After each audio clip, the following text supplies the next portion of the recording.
I know. Alrighty, and we are in for our brand new session. Totally the first time that I'm doing this intro, but welcome on in. We are starting our brand new campaign, and I'm so excited. There's a whole bunch of new stuff.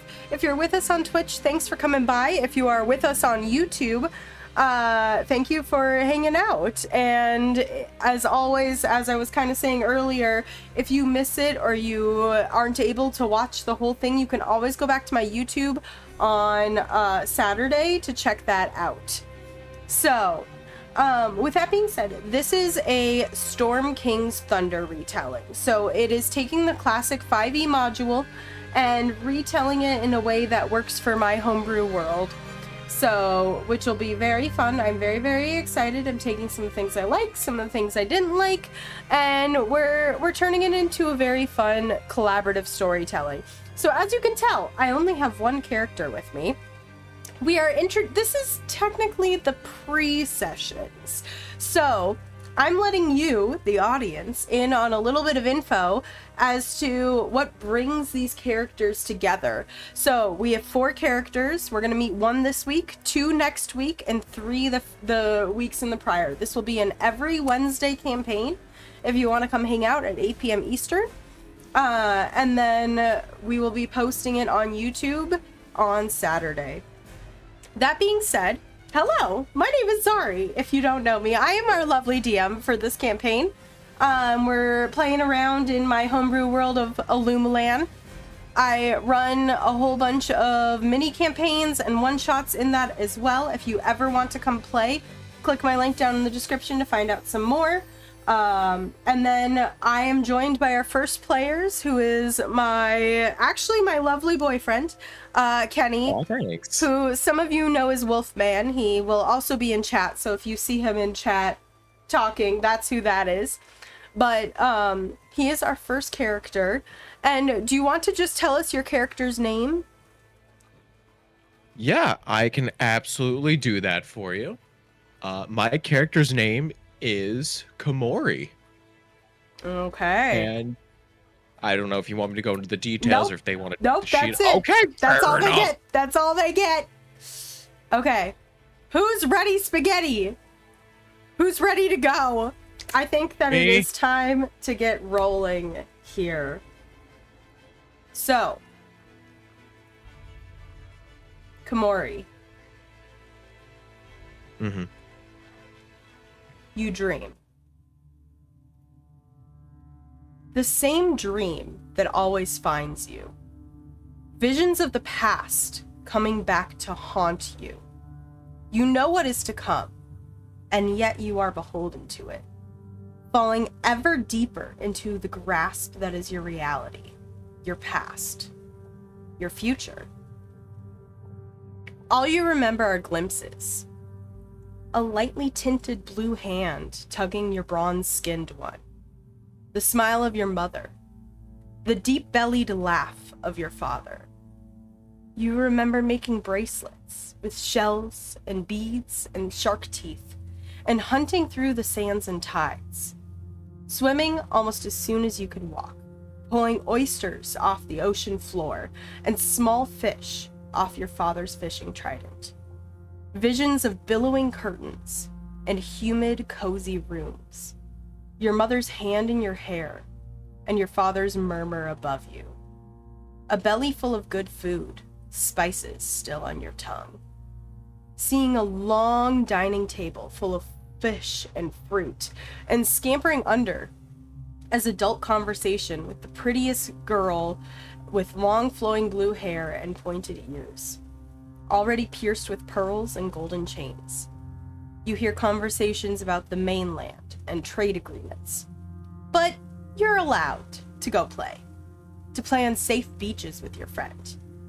The night sky above you, as you stayed out later and later. The smell of the sea and the breeze and the calming sound of the waves, combined with your friend's sweet humming. You remember the deep, resonant humming in return. A large woman rising from the sea with a crown of lightning and clouds around her head. Like a dream within a dream, You remember stepping onto jewelry-clad fingers, larger than your body, gripping the hand of your friend to sing and dance with this large woman of the sea, practicing your curtsies before her, hearing stories long into the night, though of what you cannot remember, and watching her fade back into the water, ripping a gift of 2 perfectly matching turquoise pearls. You have a vision of stringing them along with beads and shells and more shark teeth, twin strings, similar yet unique, and promises of forever friendship. You have more memories, more dreams. Memories of a storm, the very ground beneath your feet rocking, of your parents' worried faces and whispered promises to stay put.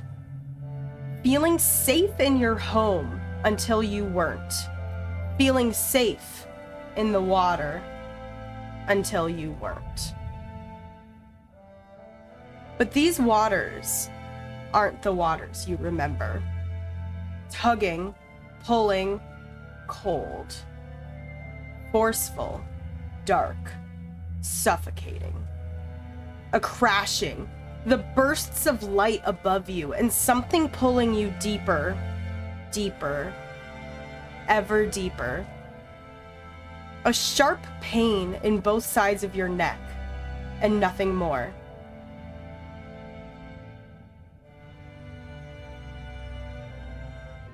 You wake, gasping for air and feeling like you are drowning, though you cannot drown. The pressure on your chest is prevalent, the crashing in your ears loud. It takes you a moment and a few breaths to come back to yourself. The weight is still on your chest, and as you look down, you find a very freaked out, all-black Tressum, you know, named Shadow, who had been following you around last night. His claws are like dug into your chest and the shirt covering you, and he evidently had snuck into sleep with you, and his hair standing up all on one edge. As you sit up, gasping for breath, who do we see? We see what you could probably guess is, if you saw her standing, she would be 6'4". As you can tell by the art, she is sort of like a palish blue figure, though you're not exactly sure what she technically is. One could almost think a sea elf maybe, or a triton, but that's not correct. There's something different, strange about her. And she also, you can see like she has the gills and the fins and everything, but almost plenty of human-like features that wouldn't fit necessarily, again, a triton or a sea elf. And like she has the piercing eyes, not even of like a cat or anything, but just there's a ferocity to them, and she's just gasping and catching her breath and just goes, Shadow. Something's wrong. Your instincts are on haywire. The cat's freaking out. You hear noise outside, and you look around your very small inn room, just a bed, a dresser, a little bit of a table, your stuff, however you tend to keep it set around, and you look behind you, and you see the wall is smashed through. A hole left in the wake by the door. Your senses finally return to you, and your ears still ringing loudly, and you hear shouting, chaos, and out the window as you glance, you see sparks beginning to light up the night sky. We're under attack, you hear outside. To arms! To arms! To arms! What do you do? At that point, since I don't really have much with me, I'm just going to make sure I just quick grab my cloak that's gonna just cover up every bit of me. And just, once I get it, like, just quick on me, I'm going to rush outside. Okay. And see where exactly the commotion's coming from. As you kind of walk to the doorway, or what was the doorway, you realize that the spiral staircase that leads to each of the inn's rooms has been completely smashed in, and there's about a 5-foot drop before you. Make me a dexterity saving throw as you just start barreling through to try to see if you catch yourself. First roll. Oh. First roll, you don't. And what happens is you trip out the door. You're still kind of like getting your senses, and there's like the feeling in your ear, and it's throwing you off, like almost as if there's an equilibrium problem. And you hear pounding of feet as you feel yourself slipping and falling, barely catching and kind of scrambling onto the side. As someone you recognize as Z Lang, one of the Order of the Verdant Circle, comes tearing up the stairs to find you just kind of in a heap on the staircase. And she goes, "Oh, thank Riren. Oh my gosh, Comori, you're safe. And you found Shadow too, come on." And as you stand, we flash back for just a quick moment to the first moment you met this character, to the first moment you saw her, to you entering Orstead.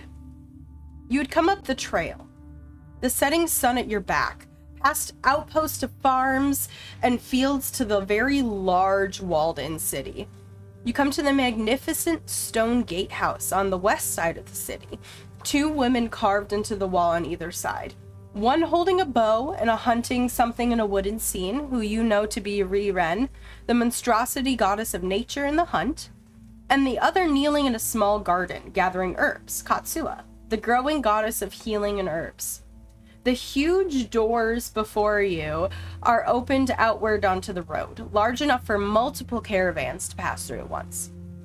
Passing under, you look up to the arrow slits, seeing boots of a guard above your head as you pass through the thick wall and under an inner portcullis.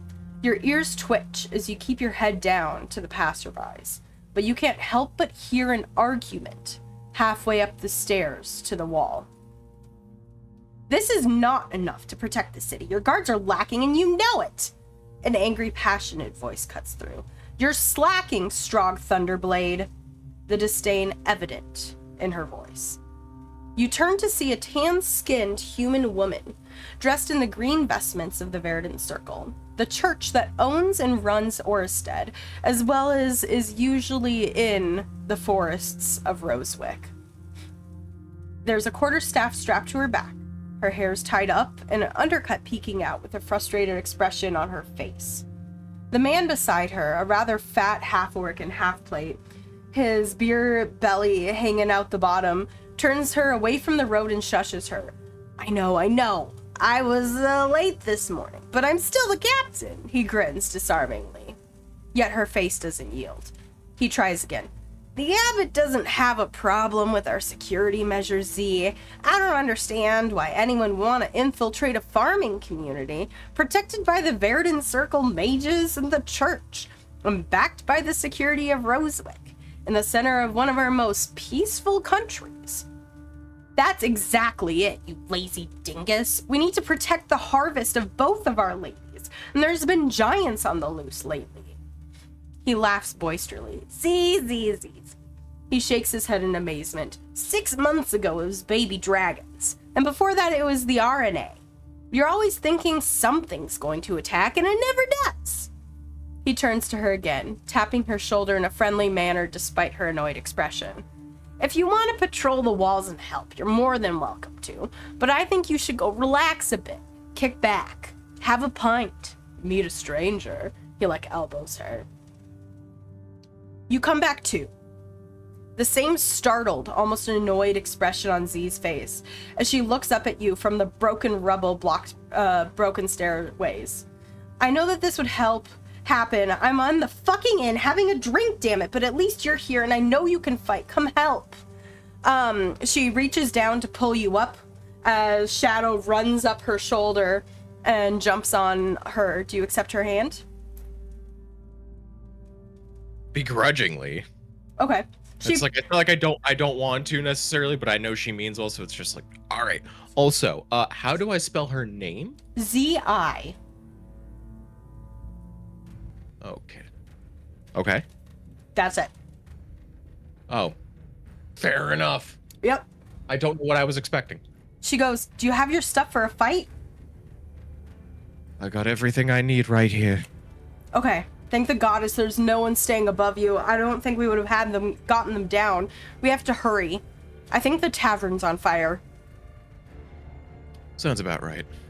Tearing down the stairs at a breakneck speed, you pass several rooms as you spiral down further, Z not stopping. And then you go down the last 2 flights of normal stairs to the 2 typical halls of the inn, rooms that might be to the cozy tavern hall. Though, considering half of it's on fire, your definition of cozy might be changed. The innkeeper, one of the Fellowship of the Innkeepers, Mythos, a rather stocky man, and only his boxers covered in absolutely white hair. He almost kind of looks a little bit Yeti-ish. But he's dumping water and using several towels to put out a flaming cask of ale. Several of his night crew seem to be helping him. The inn's trademark flagons are serving as emergency buckets, and one man is smothering a flaming wooden chair with the rug that was below it. Just as you burst through the door, the front doors get knocked off a hinge as several small figures dash through the haphazard hanging barrier before it gets shoved aside by what you know to be a large bugbear. The small goblins launch themselves at Mythos, though a few immediately go for the food on the tables, and as they start shoveling it in sacks. You saw a couple bugbears and goblins on your travels here, and even killed a few of the buggers as they raided your camp. They've apparently been a growing problem. The bugbear strides forward with a club in his hands, grunting something you don't quite understand. Z rushes forward.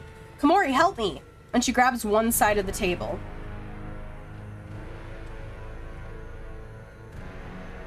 With your strength combined, you can both easily flip it on its side, which sends 2 goblins splatting against the wall, and setting up a barrier for the staff dealing with the fire.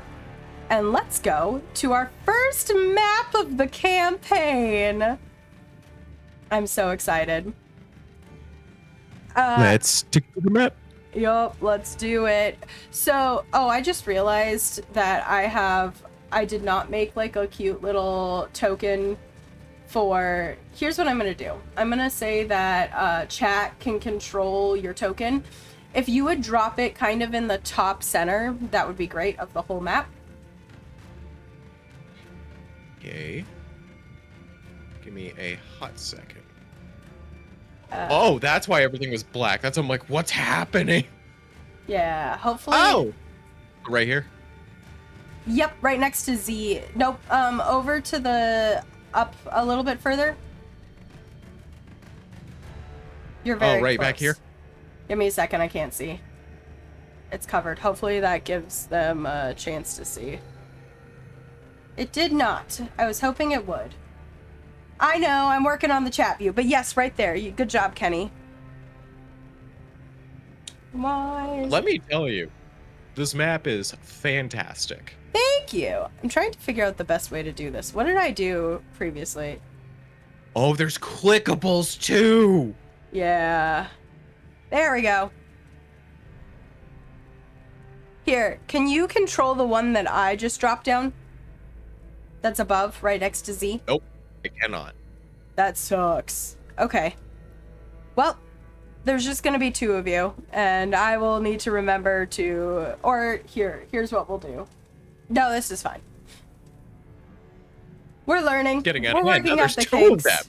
We're working out the kinks. It's fine. Okay. So, that being said, you see what you see. You don't see, I don't know why this wall broke, but there's like, if you see this line right here, this wall, this is supposed to be a wall. I don't know why it broke. You see nothing. You see none of this. But you see a couple things out the window, and you hear noise happening outside. So, that being said, There's people behind you that are innocents. And Miros is currently being attacked by 2 goblins. There's 2 more goblins right here. You guys have set up a table barrier kind of behind you. And then the bugbear just came in. So, if you would, please roll me some initiative. Absolutely. I'm so excited. It's a little better. Why did that not work?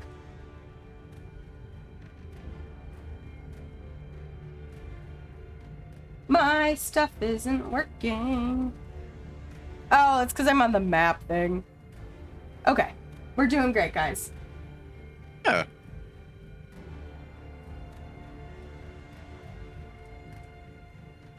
Okay, give me one more second because I have a lot of initiatives to roll.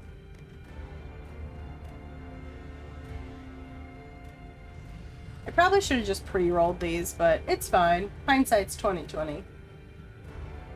What are you talking about? It's 2025. Oh my gosh. Okay, that being said, Z is the first to act. So as you guys have just flipped the table, you're kind of still getting a little stuck.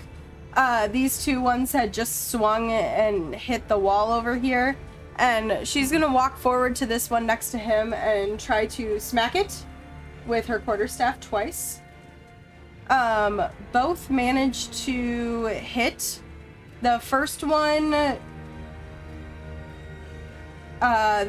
actually completely obliterates this creature as it swings and hits the wall over here as she steps forward with her quarterstaff, spinning it around one more time. And the other goblin dodges under it. Okay. This goblin is going to attack her in exchange, managing to hit and dealing her a bit of slashing damage as his sword goes straight into her leg.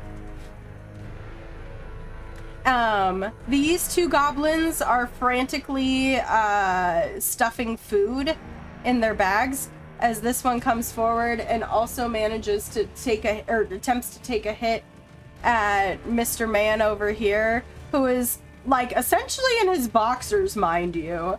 So of course that hits him. But he just growls at this creature and picks it up by its head. Okay, what would you like to do? Oh boy.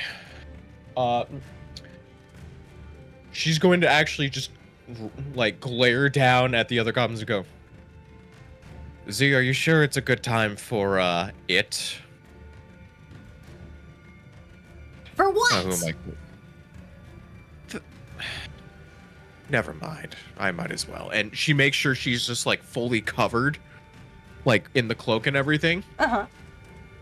And you hear, and everyone around is going to hear just sounds of anger and pain as she begins to rage and starts to you hear these sort of cracks in her bone structure as parts of her begin to shift. You can't see it fully, but it seems like almost a jaw extends out from underneath the cloak. And her normal fist turned into more claws, and she actually gets sort of like a shark tail in the back. Oh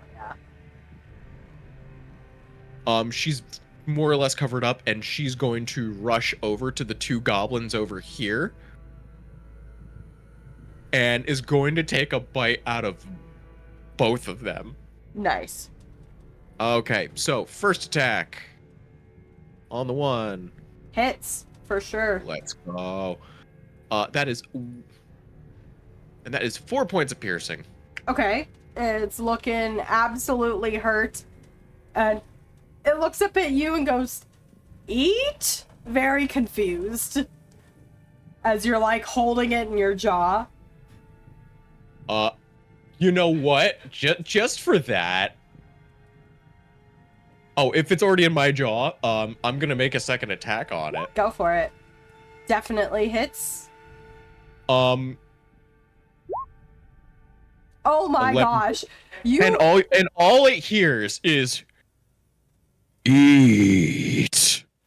Okay, you chew this thing up.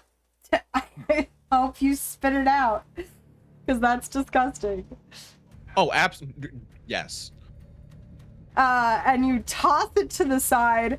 I literally toss it over towards the bugbear. Oh, funny. I love that.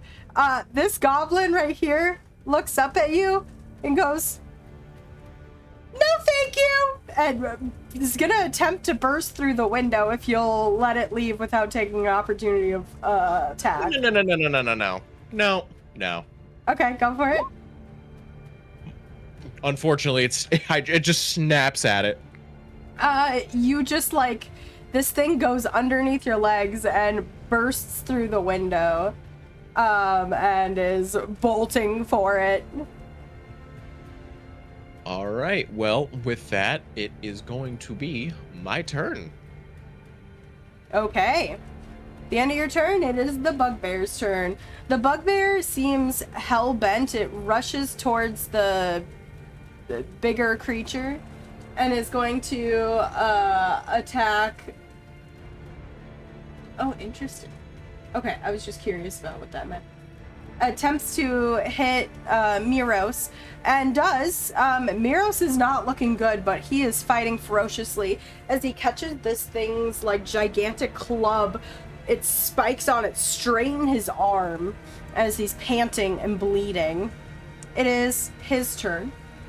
As he kind of pulls the club off of him, and he just kind of growls and goes, "No!" and grabs onto this creature with both of his arms and starts to crush it. You hear bones begin to crack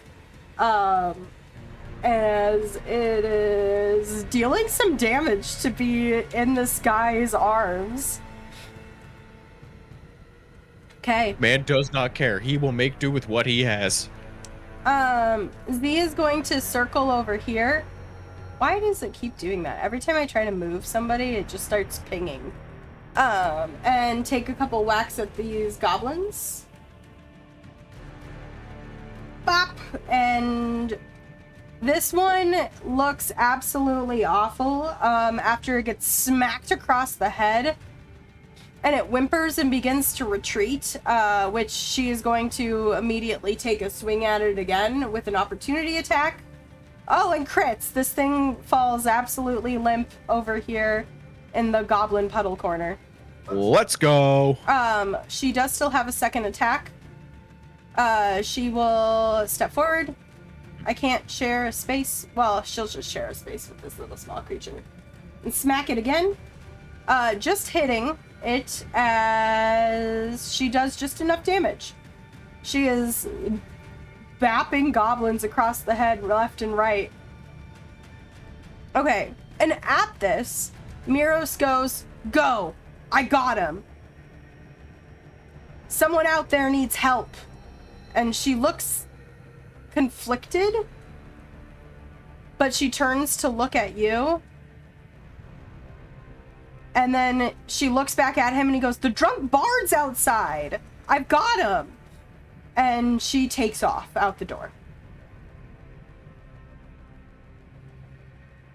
Okay.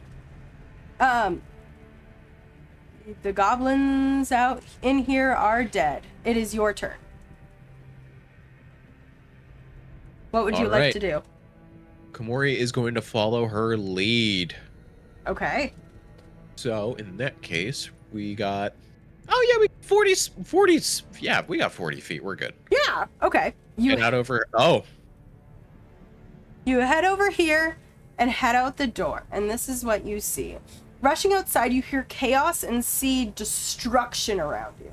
To your left, you hear a scuffle in the garden, followed by a light of a firebolt and the sound of a dying goblin. In front of you, Orin, a very mousy halfling with a lute on his back, is attempting to stab a goblin with a dagger before he gets tackled by the creature with a vicious growl. Beyond that, you see two large, disgusting creatures, rolls of fat broken up by a small loincloth, and one of them is wrestling a giant tree? What would you like to do? Do I hear anything going on? Like, is there? I don't know if there's any entryways like here necessarily, just because I am not fully outside. There is a gate over there if you want to go over there, and then you see Orin right here. He is this guy right here. And he is wrestling a goblin, and then it looks like this tree is really struggling with this with this ogre. I don't think I have enough speed to fully get over because I already spent 10 feet. 15 technically. Oh, so close yet so far. You could make it to the first ogre if you wanted. Yeah, but I might not be the Lorax, but I can speak for the trees. I'm ready to break their knees. Okay, what would you like to do? It's gonna go. Comori is just gonna go. So, where to? Z looks dead set on helping Orin, who is definitely in a pickle. All right, and I hear all the fighting probably from over here too. Yep, you hear it all. You're not sure who's over there. These walls are pretty taller. It's kind of like an herb garden. Okay.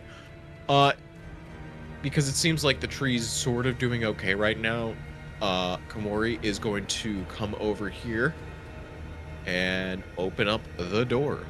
Okay. You do so. Oh. Did that work?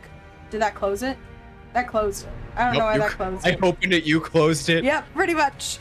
Okay, you see two bugbears are having it out with someone you recognize as, I don't know that you got his name, but he's a shepherd here. He seemed a little shifty. He eyed you up, grinned at you, and you were like, nope, and walked away. But he seems to be doing okay. He has a quarterstaff out, as well as is holding a hand crossbow. And then you see a mage down here who was very kind and introduced herself to you. She was staying in the inn, as her name is Naxene, Naxene. And she seems to be doing okay, kind of holding her own. This bugbear is on fire and yelling, and he is not a happy camper at the moment. Okay. Well, in that case, if they seem like they're doing okay, I mean, I figure if they're doing all right, I'll leave them to their devices. Whatever you would like to do. And internally, she's just like, well, I guess that spoke for itself, huh? This is a low wall. If you want to vault over it, you absolutely can. Oh, yeah. So probably just like vault like right over here. Yep. You kind of like vault over it, step on the bench, and walk over. Fair enough. You do still have an action. Oh, goodness gracious. I didn't think about that. You know what? Hold on. I know I have things I can do. You know, let's dash on over. Let's go to the one wrestling the tree and just go. How about you take on someone who's your own metal? Do me a favor. Will you just roll? Do you have proficiency in intimidation for any reason? Oddly enough, I don't. Okay, so just I'm make not me... Actually, no, it's not odd. I'm not charismatic whatsoever. Well, what I'm going to have you do is I'm going to have you make an intimidation check with strength instead, because these creatures answer to strength. So if you could just make me a straight strength check. I was just needing to know if I need to give you proficiency or not. All right, fair enough. Okay, so as you go by, the goblin there will take a swing at you. As you rush by. Yeah. Oh, a 22 That is a hit. for 7 slashing. That's probably, if I remember, rounded up or down for rage. I do round it down, so 3. Which Okay. actually is a good thing because you keep your rage. This is true. Okay. All right. Okay, the bugbears are doing shit. Is there any bonus actions or anything else you want to do? I don't really have any bonus actions other than rage, so my bonus action economy, not too bad. Okay. Sounds great.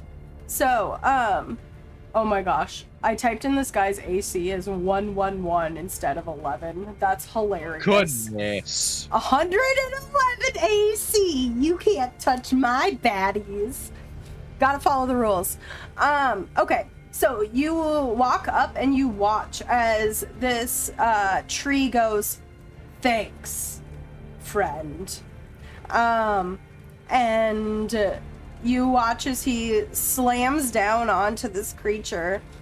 Not once, but twice, actually. You did give him advantage, which is a good thing, because the second one would have missed without you. Ooh. As he bashes this guy completely upside the head. They're kind of like height for height. The tree's definitely taller, but his face height, like, matches this guy's face height. And this ogre growls as it looks not great now. Okay. Z, you hear another goblin squeak. And you hear it flying and smack into the wall over here. It is dead. And she's going to rush here. Oh no. And take her second attack at this guy. Doing a bit of damage. Okay, cool. And it is the ogre's turn. Were you trying to pull aggro? A little bit, for the most part. Yeah. I will let you attempt to make another intimidation check, so with your strength, to try to pull aggro. I will warn you, the DC is kind of high because Liferless just beat the shit out of this ogre. So, you did not pull aggro. And this ogre begins attacking the tree. And it misses the tree, I think. Yeah, misses the tree. You just watch as he swings with his club in his hand, and he hits it, and then he looks down, and like nothing happened. He just goes, he's kind of dumb. And then you hear a squeak from Z, as you watch this ogre beat the shit out of her. She is not looking good. She looks dazed, and like there's blood running down her nose. Okay, it's your turn. Noted. Okay, I know what I want to do. Okay. Now, oh, wait, I don't think I... All right, I want to actually... What I want to do is I want to jump off the fountain here. Okay. And use it to give myself basically a jump attack, essentially, on this guy here. Cool. I'm going to just give you character-wise. You want to attack the guy up here? Okay. Yeah, this guy's that just knock out Z. He's not gonna get attack of opportunity. Even if you had withdrawn, he's very focused. So, Fair. And he has a very, very, very low intelligence. But go ahead. And just to clamp down with her jaws on this guy. Hit it. See if you can beat my 111 AC. Yeah, you're fine. Fair. Roll me some damage. And that's... Okay. 11 points piercing for the first one. Okay. And second... No. Yeah, 10 misses, unfortunately. What happens is you bite with you go off the side of this fountain and kind of bite down and clamp onto its neck, and it begins to go, what? And like swing around and tries to grab you, and you're like swinging around on it. Not to mention, it's like all the fat feels disgusting in her mouth. Absolutely. Anything else you want to do? I don't think I have anything else that I can do. Okay. Nope, I'm good. Okay, give me 1 second. I just realized I forgot to roll initiative for Orin. Orin, you can do it. You're doing great, sweetie. Okay, the bugbears are doing stuff that you don't know. And it is back to our good old, we'll say he was stunned this last round. The tree takes 2 more slam attacks on this creature. And it's still hanging on, but barely. Okay.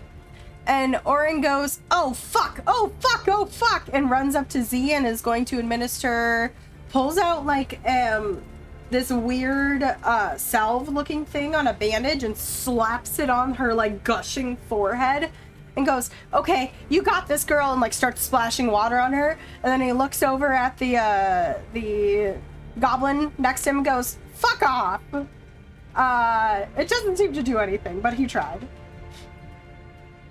So he heals her for a little bit, and then is going to kind of withdraw a little bit. Stop pinging. Okay, there we go. Okay.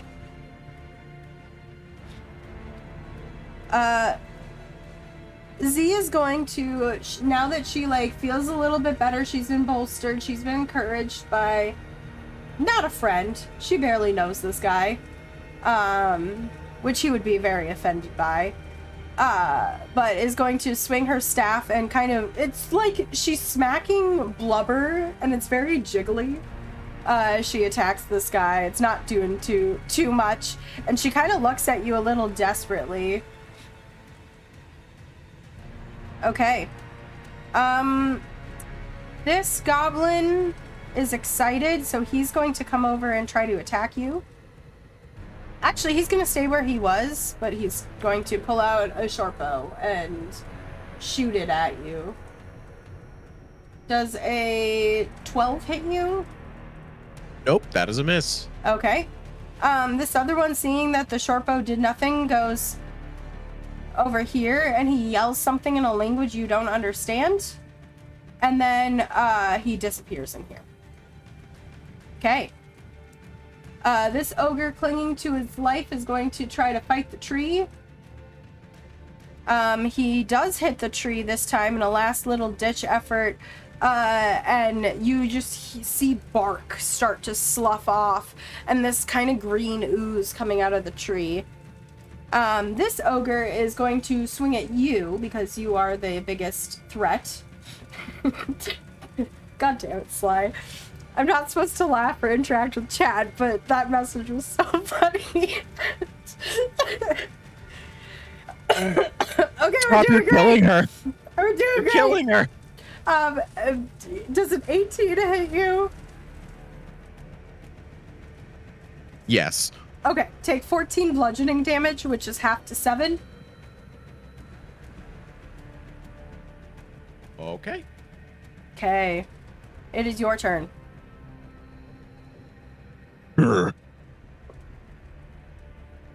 Felt nothing. And she is gonna go into chomp again because, fun fact, with Path of the Beast Barbarian, you can only do one of the things with when you do the rage. Uh-huh. So that's why we keep going for the jaws, but for aesthetic reasons, everything is there. So, in that case, first attack. Bonk. 23 does hit. Damn. Okay. Okay, 5 piercing. Natural Wow. 1 indeed misses. You like bite and then you go to bite again and you just get a mouthful of fat that tears off and like does not seem to affect it at all. Exactly. It's just. It's just disgusting. Okay, anything else? Nope. Like I said, bonus action is literally just rage, and that's usually it. Okay, bugbears are doing their thing. You hear a yelp in the other corner. Oh, I clicked on the wrong thing. Wrong person. Okay. Okay, this guy dies, and you hear behind you, and then this guy in front of you goes, as a huge timber sound happens, and the tree rumbles forward and smacks into this guy as well, kind of sliding up next to you, wrapping his tree trunks around it, seeming to do some damage to him again. He's not looking great. Okay. Orin goes, fuck! These things! And he chucks a goblin at the, or chucks a dagger at the goblin. Not a goblin at a dagger, that'd be weird. And... Hold on, I might be able to. Right? You might be able to. And you watch as it hits the goblin in the eye, and the goblin keels over, and he looks down at his hand, very surprised at himself. He goes, I can't believe that worked. And he runs over to go get his dagger. Okay. Cool. Z goes, okay, you guys got this. And she's going to disengage, and she's going to kind of shout out and say, where's the bell? The abbot hasn't rang the bell. We need to know. Here, Comori, take these. I'm gonna go get the abbot. And she's going to disengage, toss you 2 potions of healing, so you can add those to your inventory. Okay. Thank you. Just regular potions of healing. And goes, I'm heading to the abbey. See where you can help. There's obviously a wall breach. We'll get the bell ringing. Hopefully that'll freak him out enough to retreat. And then she is off. Heard. Okay.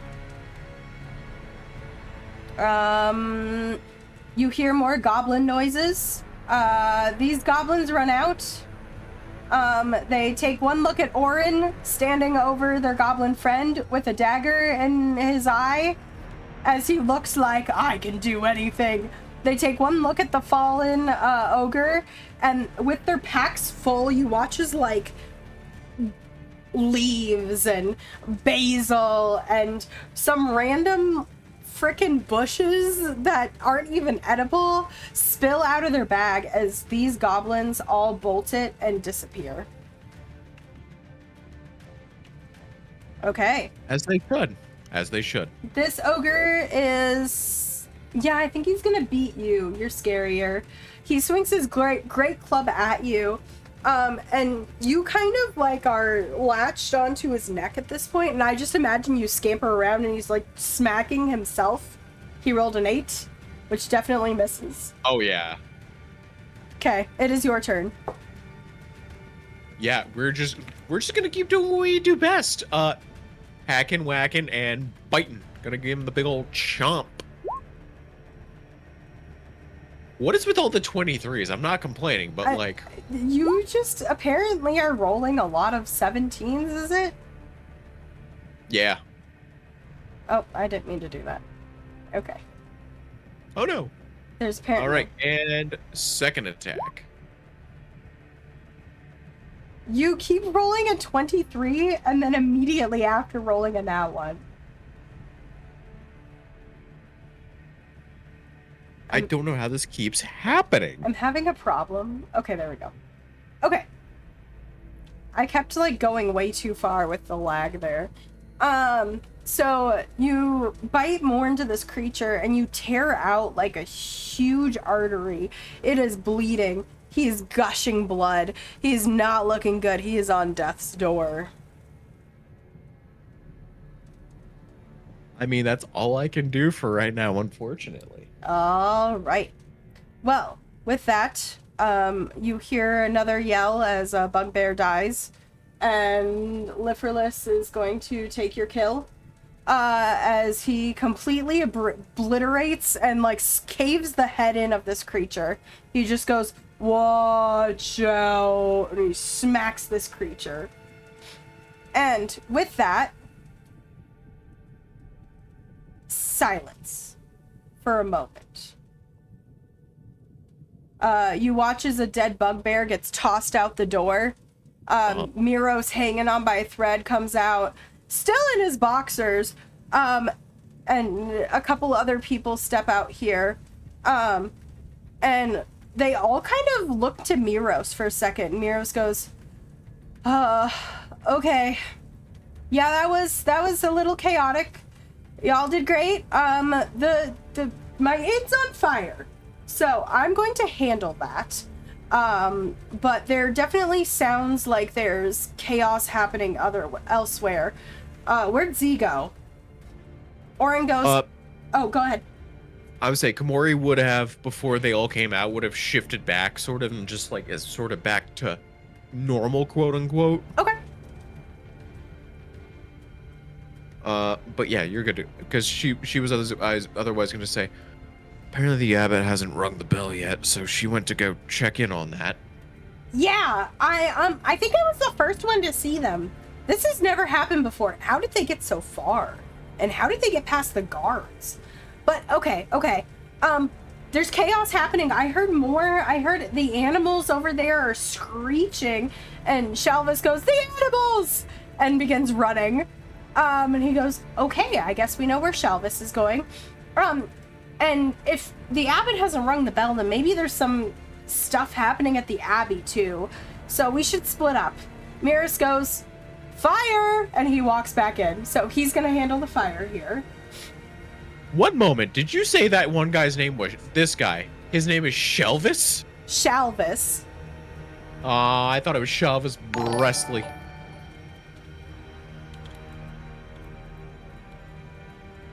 Fantasy version of Elvis Presley. I did not recognize that, but I also did not name these NPCs. Fair enough. Liferless kind of turns and looks at you and goes, "My name is Liferless. I am a guardian. Please help Orstead." And he kind of like nods at you. Working on it. Okay, well, if Shalvis is going to the animals, Naxine goes, I'll go help the abbot. Chances are they need a long-range fighter. Where do you want to go? I mean, I guess if you just point me in a direction, I can probably take care of it. Liferless says, "I will help with the animals. That's 2 for 2. Where do the 2 of you want to go? There's likely more people at the abbey, but we don't know what state they're in. It is your choice. Do you want to help the animals, or do you want to go to the abbey?" I feel like Comori is just going to try and quick process everything real quick, and basically, if the whole issue is that the bell will alert people with the abbey and everything, it's like and she knows how animals can be. They can be a lot smarter than people give them credit for. She goes, "Well, I suppose with you two, with the animals, they'll be all right. I'll go help with the abbey." Oren goes, "I'm not of much help, so I'll just follow you." And he like grins up at you. He does not seem like put out by your appearance at all. He definitely saw like under your cloak when he first met you earlier, because he's little and, well, your cloak covers a lot. It doesn't cover everything, you know? Yeah, and there's a lot of things we'll cross as we get to it. Yeah. I'm just saying that, like, you know that he knows. So, to the abbey then. Liferless looks at you and goes, "Come see me after. Good luck." Actually, and he like barrels back towards you very slowly. He's a slow walker, but he's very powerful. A lot of tree folk are. He pulls up behind, like, where you would assume on his head, like, an ear is, and pulls a piece of bark down, and you see that it's glowing purple, and he hands it to you and says, if you ever need a moment to breathe and to regain your strength fast, eat this. And he hands you a piece of bark with, like, a red goo on it. It'll only work in the next 12 hours. Fair enough. Thank you. He nods. Protect my city. Be safe. And you part ways. So you take off running, managing to catch up to Maxine, who's an older lady. She's like huffing and puffing a little bit, like, oh my gosh, I'm not what I used to be, but we got this. And Orin is like, wait, I got little legs! And at one point kind of like jumps onto your back, I presume, if you'll let him. At this point, considering everything that's going on, she's just gonna try and just put anything she has of pride or whatever aside, and just for the sake of survival, it's just like, fine, do it, go. Okay, he jumps onto your shoulder and he goes, hey, I know that we just met, but if you want to give me one of the potions, if you go down, I can get you back up. I don't have a lot. I only have one, like, little healing pack, but I can help. Without even a word, she just gives it to him. Okay, cool. So Orin has a healing potion, and if you look hairy, he will administer it to you. Okay. And with that, you guys make way for the Abbey. It's about a 3-minute run through. You're at the northeast edge of this kind of small town of all the houses of the workers here. And at the south edge is where the Abbey is. And so you guys are booking through all of these towns, and you actually see lights. One of the fields is on fire, and it looks like some of the people are trying to put it out. You occasionally see a goblin or two scamper across your vision. Maxine shoots a firebolt at one. One of them just looks at you, hisses, clutching its bag, and runs. As you guys make your way to the Abbey. I'm going to drop you on another dark map. You're going to drop yourself again in the top middle.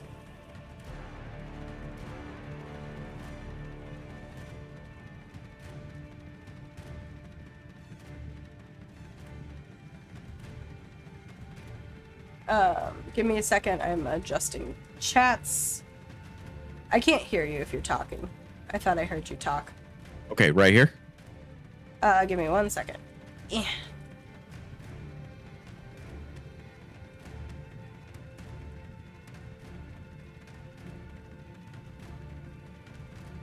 Why? Yeah, where you are is fine. Why is mine so laggy?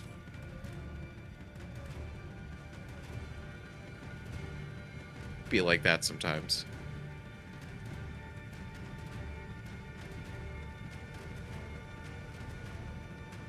Oh!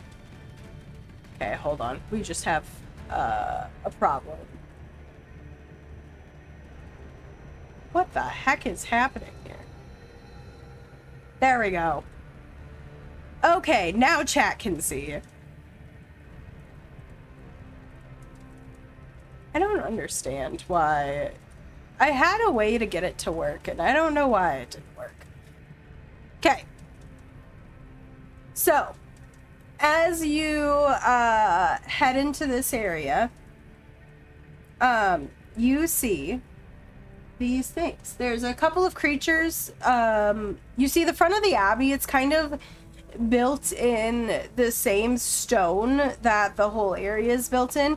There's this beautiful courtyard outside of it, with gardens over to your left, that you know have a couple spaces to kind of worship the goddesses, as well as another private garden over to the right. the walls to the doors to the church are thrown wide open, and it seems that there's chaos happening. There seems to be a group of more of these creatures kind of ransacking, and it seems that Z is going toe to toe with one of the ogres as you guys tear in. So, is there anything you wish to do along the run before you jump straight into initiative?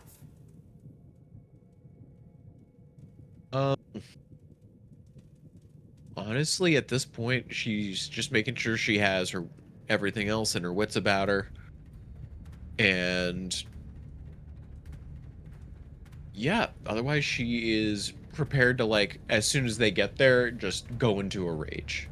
Okay, sounds good. If that is the case, go ahead and roll me some initiative. You got it. Let's go.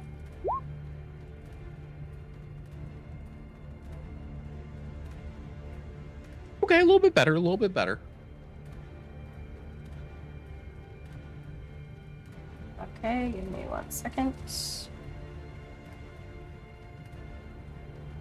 So, if I move my... Oh my gosh. This is so painful. Roll20 is really glitchy for me when I have everything open. And so if I like scroll at all, it zooms in and out. And if I try to move my, like, grab the side and move it, it moves like only big corrections. Okay. I think we have everybody. Okay. So you rush in to see a battered, beaten, and very tired looking Z as she is going toe to toe with this ogre. She cracks into it. It seems that they've done a bit of damage to each other, but that not as much as you have seen her do. So it seems that she's tiring a bit and trying to stay on her toes. Okay, and she's at...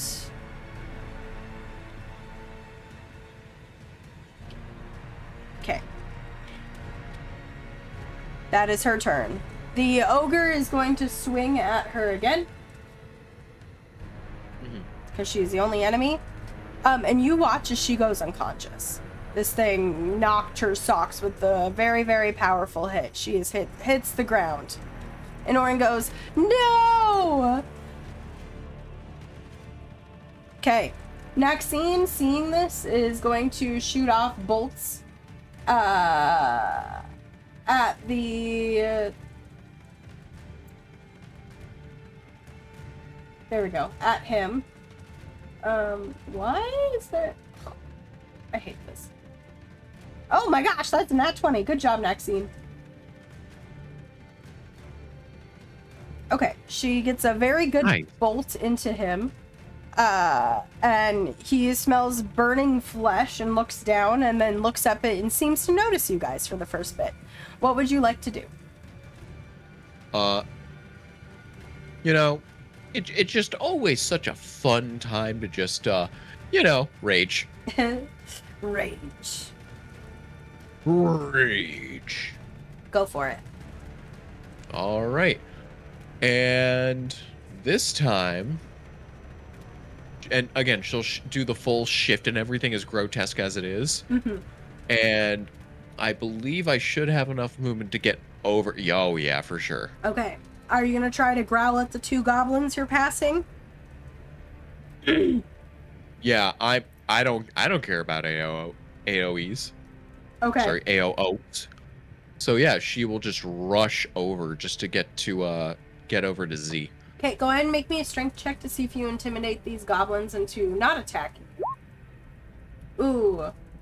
It's not that you're not scary, it's that they've never seen a creature like you before and they don't know what you can do. So they're just going to attempt to attack you. That's a 17 and a 13. The 17 is a hit, the 13 is a miss. Also, I just realized something, because were we just doing it like intimidation but with strength? Yeah. Okay. So I don't get that advantage on strength checks. Okay, No. hurry. I mean, technically it is a strength check. So technically you would have advantage. I'll give it to you. I mean, honestly, you're probably scarier in range. Yeah, you know what? Probably. All right, we'll try it one more time. Yeah. Oh my gosh, yeah, that's enough. Okay, they both look at you, go, both of them throw their hands up in the air and go, ah! Fair enough. Okay, what would you like to do? Considering the jaws were, I wouldn't say they were ineffective, but maybe not as great, and just she's also just not wanting. She just feels disgusting after all that. Mm-hmm. She is going to actually like lash out with her shark-based tail, Okay. and just essentially it gives her the reach property. Ooh. So just in case of stuff, you know. But yeah, is going to lash out with the tail. 2 attacks. Definitely hits. Oh, okay. Okay. Okay.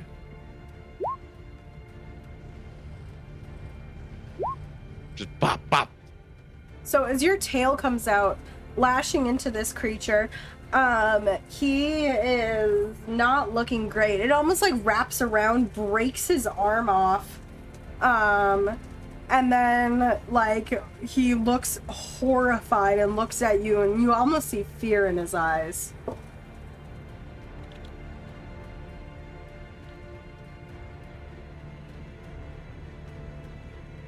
Anything else you would like to do? Seeing the fear. As a free action, I would like to give a very toothy grin. Okay. And it's essentially almost like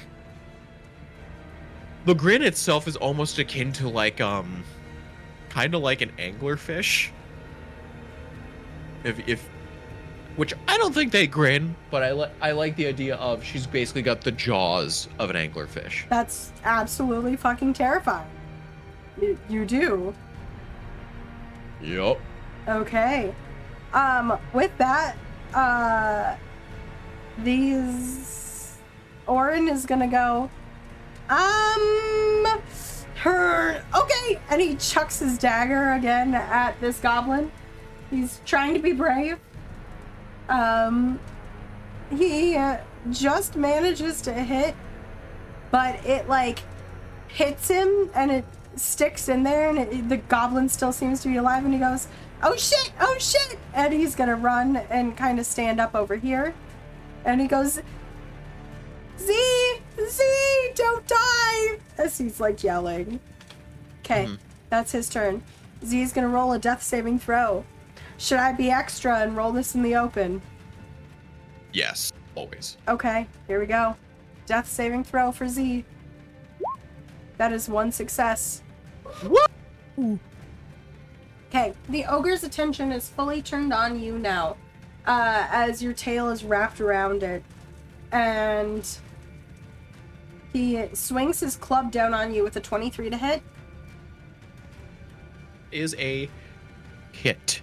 For 17 bludgeoning damage, which is halved to 8 for you. I still hate it, but damn. Half to 8 for you. Okay. Naxine goes, oh, fuck. Okay. Yeah, she thinks it's time to do this. She is going to send out 3 magic missiles and completely obliterates all 3 of the goblins in this area. Okay. And it is your turn again. Okay, wow, that was yeah. So she is just going to go in with her tail once more into this ogre, which just just showing off this toothy, smarmy grin. Just goes, that's right, you're getting closer. Oh. First one. 12 does still hit. That is certainly a thing. How do you want to kill this creature? Oh! Basically, I know it's piercing, and a shark tail probably doesn't necessarily pierce, but just like is going to whip it so hard it just like slashes this ogre's like intestines open. Okay. As its guts begin to spill out on the ground, like onto Z's unconscious body. It is bleeding out and slumps to the ground horribly, and you like have to kick it back so it doesn't fall on her. And so for the sake of things, you hear chaos. You know there are more around you. We're gonna keep the same initiative order, but for the sake of things, you are out of initiative. Okay. What would you like to do? Z is going to roll one more death saving throw before people can act. Okay. Okay, that is a success. Orin's running to her. Based upon that, and since I still have to make sure I keep my rage, I'm just gonna rush over here. Okay. And open up the door to where I believe the sounds are, if I'm right. Okay. I forgot to open that door. He's gonna kind of just go, can I give her a potion? Yes. Okay. Cool.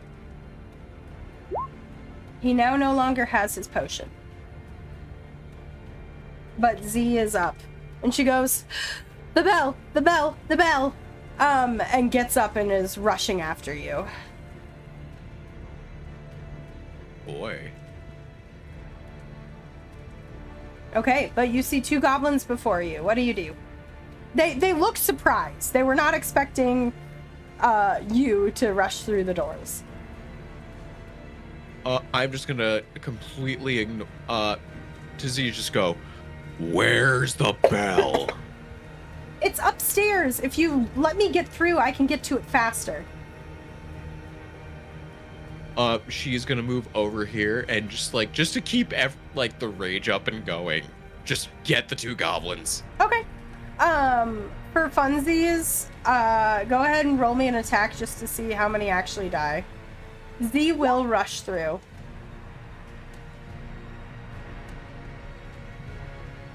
Yeah, that one is... Uh-huh.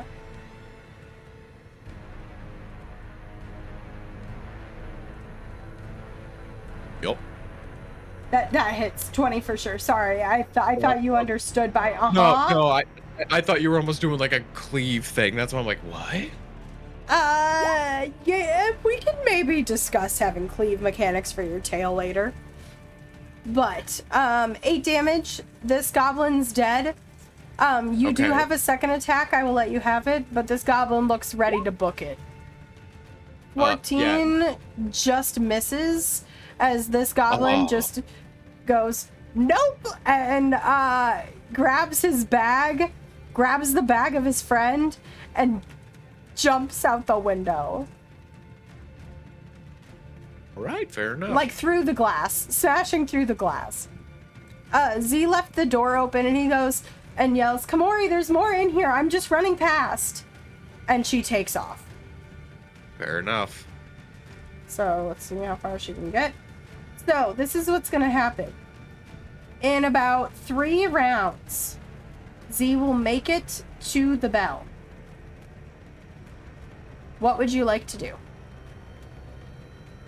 I'd like to go through the door here, just get my bearings for the most part. Okay.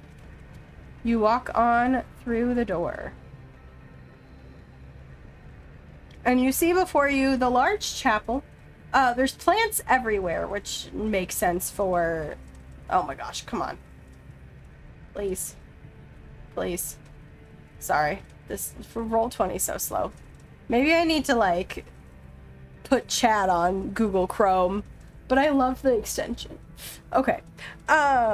But you see before you that the whole chapel has very low light in here. It looks like there was chaos happening.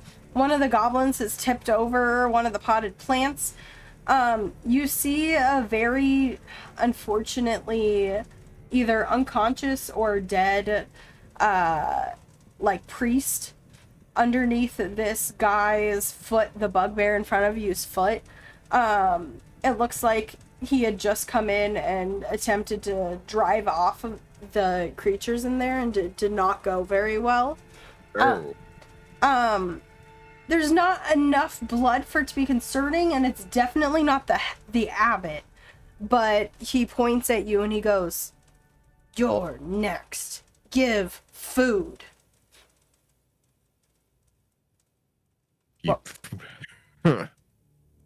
Your food. Okay, what would you like to do? Are we rushing forward? Technically, Oh, I'll say. yeah. I'll say it's your turn in initiative. Yeah, I'm gonna rush forward, and I also have reach, because I know he has it too, probably. Okay, But anyway, go for it. all right, 2 attacks. Let's go. 16 just hits. Okay. First one is 7 damage, a piercing. Okay, That's a better hit. beautiful. Oh, I love it. For another 9, you rush in, still enraged, still angry, swinging your tail at this guy, clocking him upside the head, and then following back around, and you like almost break one of his legs as it buckles, and he's not looking so great already. Okay, it is his turn. The bugbear is going to attack you for 22 to hit. Yup, that's a hit. For 14 piercing damage, rounded down to 7 for you. You got it. Okay. Orin is going to use his little legs to run in. Oh my gosh, please. I'm cursing my overly large maps that I tend to make. Although these ones haven't been too large. They've actually been really nice with that program you got. Thank you. Okay. We'll say Naxine was kind of here behind you. He's gonna like look around and go, "Yeah, I don't have another dagger, but you can do it." He doesn't have bardic inspiration or anything. He's just cheering you on. Yeah. Okay, Z is 1 step closer.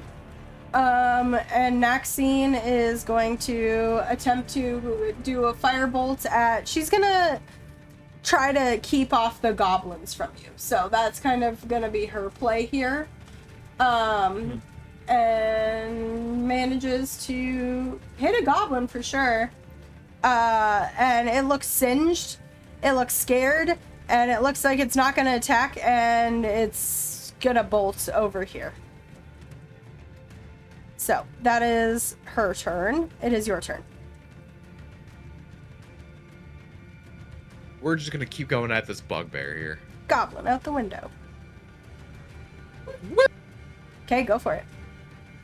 Hurt. Oh, he did close the gap. Oh, fair enough. Okay, 16 just hits. Okay. Not much there. You got in a little closer. That's probably why. Oh. Love to see that nat 20. All right. So, roll the 1d8 plus 3 and double. Yep. Well, we don't double the 3, so we double the dice, or Yeah. you can just roll another d8 if you want. Sure. Yeah, I'll roll another 1d8. Okay.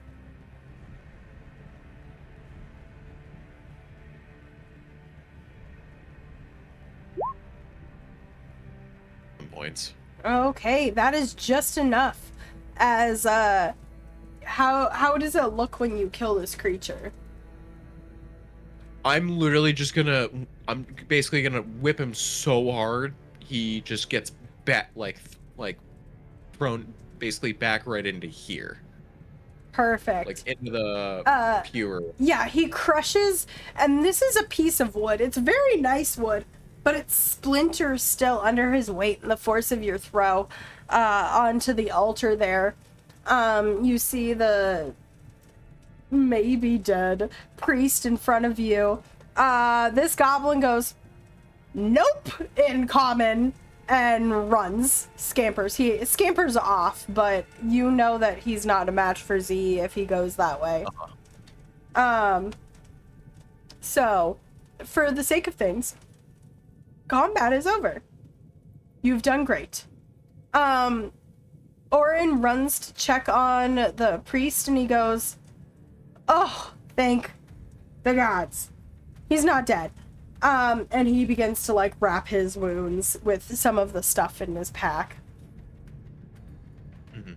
So, and looks back up and you goes, yeah, that was great job. You're a great fighter. It just gives that, just flashes that quick toothy grin. About a couple more seconds go by, and then you hear the bell begin to ring. Ding, ding, ding, ding, ding, ding, ding, ding, ding, ding, ding, ding, ding, and you assume that's the emergency signal.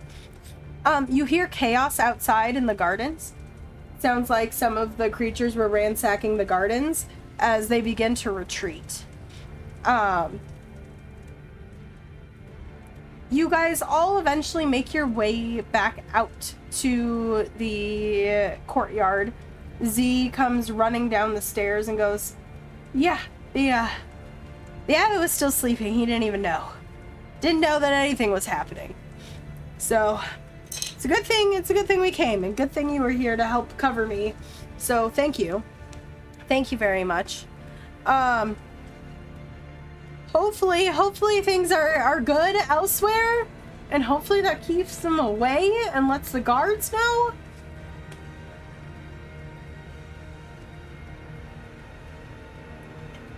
And then you begin to hear the ground shudder. Boom. Boom. Boom.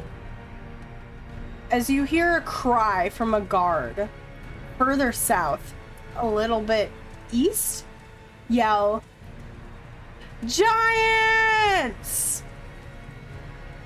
And that is where we will take our break. We will see you guys back in about 5 minutes. Oh boy. And we're on break.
Alrighty, and we are back.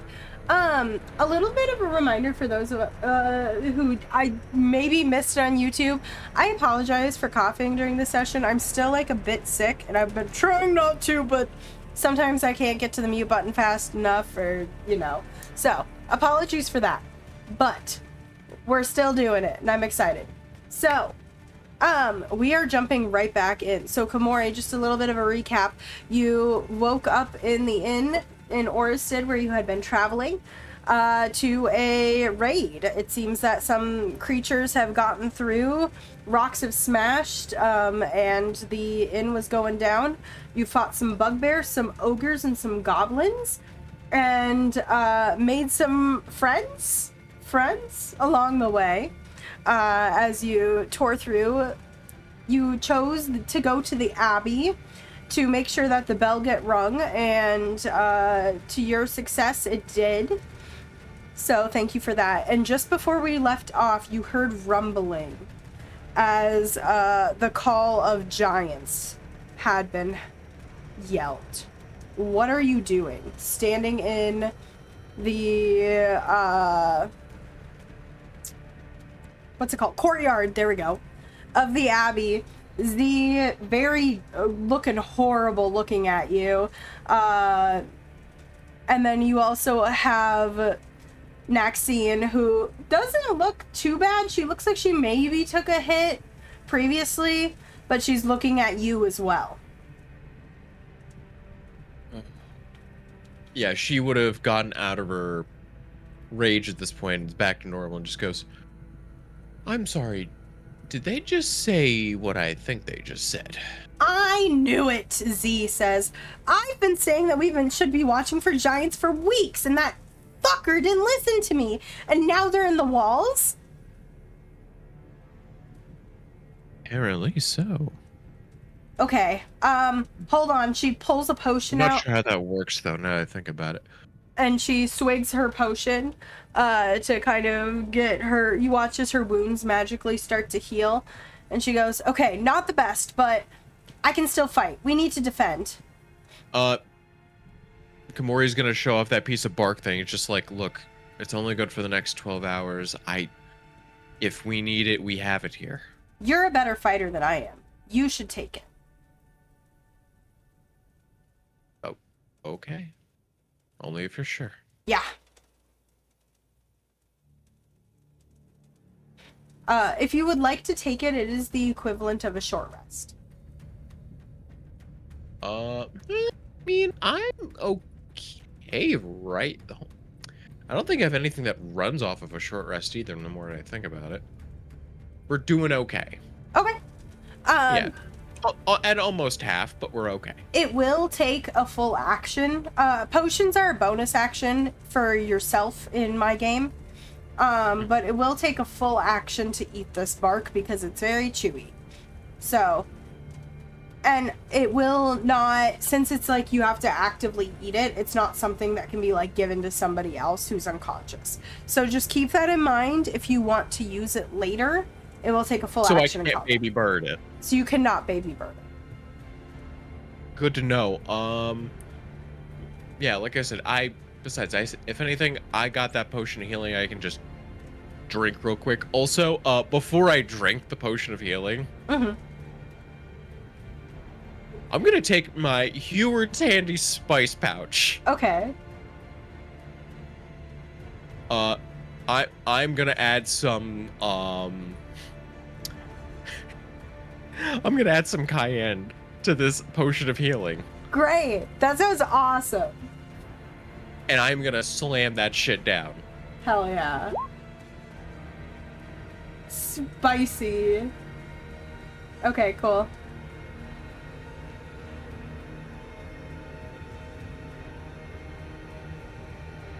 All right. And at this point, it's just like, all right, back to work. Okay. You guys take off. Orin stays behind. He's like, this is no place for me. I'm gonna go make sure that the fires are put out and see if I can help pull people out of things. Okay. And if I see the big tree or anything, I will send them to you. And he takes off the other direction. Okay, you, Naxine, and Z book it. And you begin running through the fields. Z kind of leads you directly off the beaten path and a little bit of a side path as you tear through the fields at night, kind of relying on senses alone. Naxine falls behind a bit from the two of you. You both are a lot faster than she is. But she's keeping a steady pace. Sometimes you guys need to like slow down a little bit just to catch your breath so you're not like exhausted. It's pretty difficult to keep up dashing for multiple rounds. So Naxine does manage to keep up with you, but when you land anywhere, she will be a little bit behind you. But as you make your way there, you begin to smell them before anything. You smell blood. You smell decay. You smell mold. And it's weird to smell all of that in a place like this, other than, you know, walking past the compost bin. And then you begin to see them. Towards the wall, you see two tall heads, just as tall as the wall is. As they kind of look down, and they seem to be holding different things and picking up something, and you watch as one of them chucks a human like over the wall, and another one yells and kind of begins to bash a rock on the ground as you guys tear up to them. And if you could direct your attention to the map and drop yourself in the top center.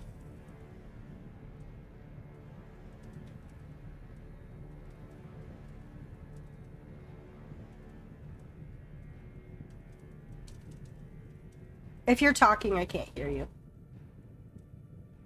I got you. Okay. Oh, a little too far. You're doing great. Oh, I knew it. He did. He called it. He was like, I bet it's hill giants. You named it the hunger. Trying not to metagame, I swear. No, you're fine. It's Storm King's Thunder. Like, you know that there's gonna be giants. Okay, so with that, you currently have Z and Naxine with you. So Z is right here. She is back up to her full. She doesn't have a lot of hit points, which is beneficial for healing, but not beneficial for much else. Naxine is a bit behind you, and she's looking at about 2/3 of her health. So.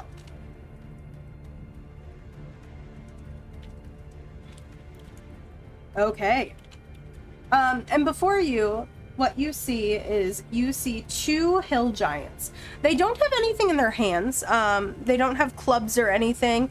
It looks like they're picking up rocks. Two large rocks have kind of decimated some of the little field plots here.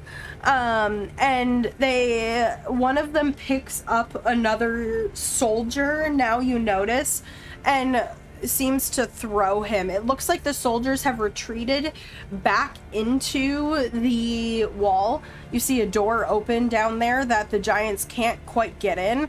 But one of them seems to have been kind of tugging at the giant or the wall down there to try to get into there. And there are several dead soldiers around their feet. And you see another one crushed by a rock kind of over here. But with that, let's get some initiatives rolled. Oh, let's go. Make sure I'm clicked, because sometimes I forget. It's a mood, honestly. I've done it so many times. Oh, boy. You rolled initiative.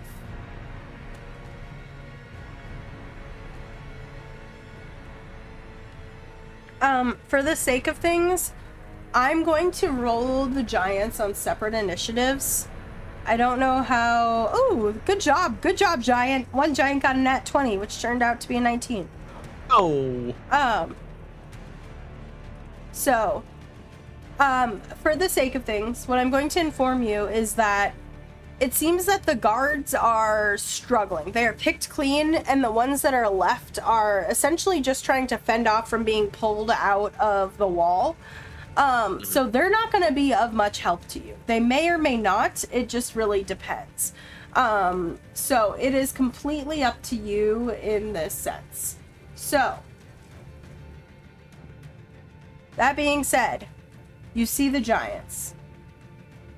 They are huge. You're a pretty tall person. They are triple your height. You maybe come up to one of their knees. What would you like to do? Oh man, they are really just causing me to hate things here, huh? Well, when in doubt, you gotta break the lead out. I think that's how that goes. I don't. There's no guns. Shh. There can be. Not in this fantasy world. Not yet. I mean, also fair. Anyway. So, what I'm going to do is... We're just like... Oh. Well, I guess this might be an interesting night after all. And she is just going to... I'm telling you right now, she's going to have to dash to get to, like, the one she could probably see right here. Okay. But as she's basically doing her dash, she is going to go into a rage. I feel like the best place to go to would be, like, right here, maybe, just to be able to get to him. Sounds good. Wherever you would like to move yourself. Yeah, right over here is good. Okay. Sending We chat. have raged. Come, chat. We're gonna go. Okay. With that, you've raged. You rush forward. You kind of leap over the fences. You definitely took out a bean on your way. There's a bean pole destroyed behind you. Heaven forbid. I know, how dare you destroy beans. As you tear up to this thing, as it grows taller and taller as your head cranes back. Okay. It is this hill giant's turn. This hill giant is continuing to kind of pick over here and goes, ooh, pretty, and rips a rock off of the top, like a whole square part that's on top of the wall, and pulls it down and is going to throw it at you. That is a 14. That's a miss. Okay, you dodge out of the way as the rock goes past, destroying all these beans, and barrels into this back rock over here. It barely missed you. It looks a little like it would have hurt a lot. And then the giant goes, "Oh." Don't cry for him. You hear behind you Z go, "Oh fuck," and you've never heard her swear before. And she's going to also take off running. And Oh, wait. she's going to kind of, yeah, she'll stay back here and try to get some cover for now from throwing rocks. Okay. This hill giant is going to attempt to punch you. It leans down and it goes, attack. Attack. And then tries to bop you over the head with its fist. That's a 20 to hit you. I mean, I heard you, but chat didn't hear you. That is a yes. Okay. But that's a 13 bludgeoning damage. Oh, why is it rolling like that? That is weird, but okay. It's because it's their unarmed strike, so it's different, and so it's rolling from the book. Okay. Well, I guess I can't lie about my rolls. Not that I ever really do. But that is 13 rounded down, so 6 bludgeoning damage to you. Heard. And it's going to attempt to hit you again. 10. Miss. So it bops you square on the head, and you're just like kind of confused for a moment. Then you manage to dodge out of the way. Its other grabby paws comes swinging at you, trying to pick you up. Maxine is going to move just kind of over here and go, hopefully they're coming, and is going to fire off firebolts at the one that you're fighting, hitting for a little bit of fire damage, and it goes, owie, hot. Yeah. Okay, it is your turn. What would you like to do? Oh boy. I mean, we have so many decisions, and no, there's no decision. That we already know what's happening. Okay. I am gonna use the tail again, because if not only those ogres look disgusting before, these things are probably immensely disgusting. Oh, absolutely. Like, it's only wearing a loincloth, and you can see directly up the loincloth, and so you see everything. It does not look great. There's folds of different muscle and sinew, and funnily enough, like, the ogres were kind of fat. The giants are not kind of fat. They're kind of not lean, but not like, yeah. But there's a lot of body rolls on them. I hate that so much. Why would you do this to me? You're welcome. Have fun looking at a giant dick. It can't be that big. I mean, it's a giant. God damn it. 12 just misses. Try it again. 13 just hits. Okay, there we go. Okay, for 9 piercing damage. Can't do much else, so that will be it for me. Okay. This one is going to go pretty lady behind rock. And pick up rock and is going to attempt to throw it at Z. Who also nimbly dodges out of the way and goes, oh no. And then the giant goes, sad, and steps forward 1. Okay. And she's gonna go, I guess, 1 for each, and Maxine helps. You're gonna help in their guards? As she yells out a bit more. Can you please? Thank you. And step forward, and she's going to take some swings.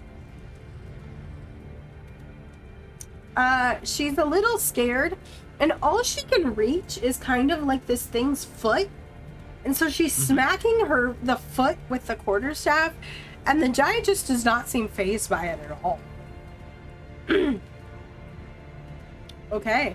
Your hill giant is going to take a turn. That's a 27 to hit you. Yep. For 17, rounded down to 8 bludgeoning damage. Okay. It just kind of like stomps down on you once and then picks its foot up and goes, oh, sad.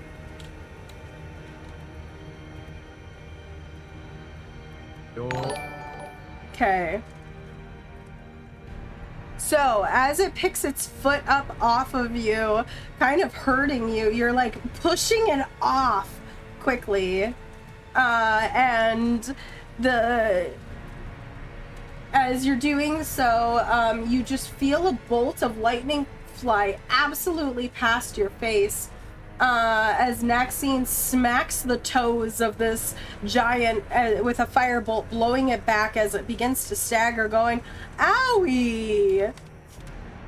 Okay, it is your turn. Okay, let's get to it, shall we?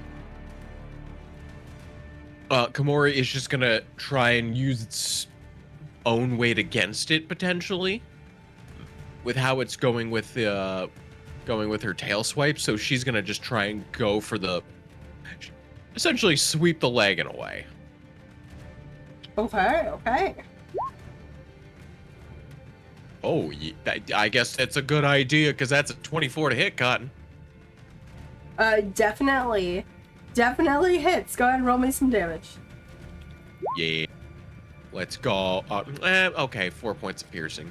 Okay. We got second attack. Yep, 23 definitely hits this creature. Oh, okay, same damage as last time. You know what? That is fair and valid. That is fair. Okay. Okay. I have no more actions left to speak of. So you're kind of like attempting to sweep this thing's leg, and you're hitting it, and you're seeing slashes and lacerations on its skin, but you're just not strong enough to tumble a giant. Okay, so this one is going to attack your compatriot. Definitely hits her. She's not looking too hot.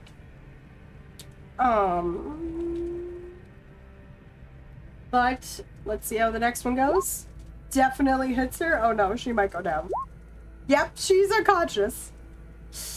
She goes down as this giant just picks her body up and flings it, luckily back. Was just kind of more of a backhand, not knowing its own strength, and goes, "Lady, leave." Okay. Z is unconscious. I'm going to roll her death saving throw in front of everybody. Oh, she succeeds! Good job, Z.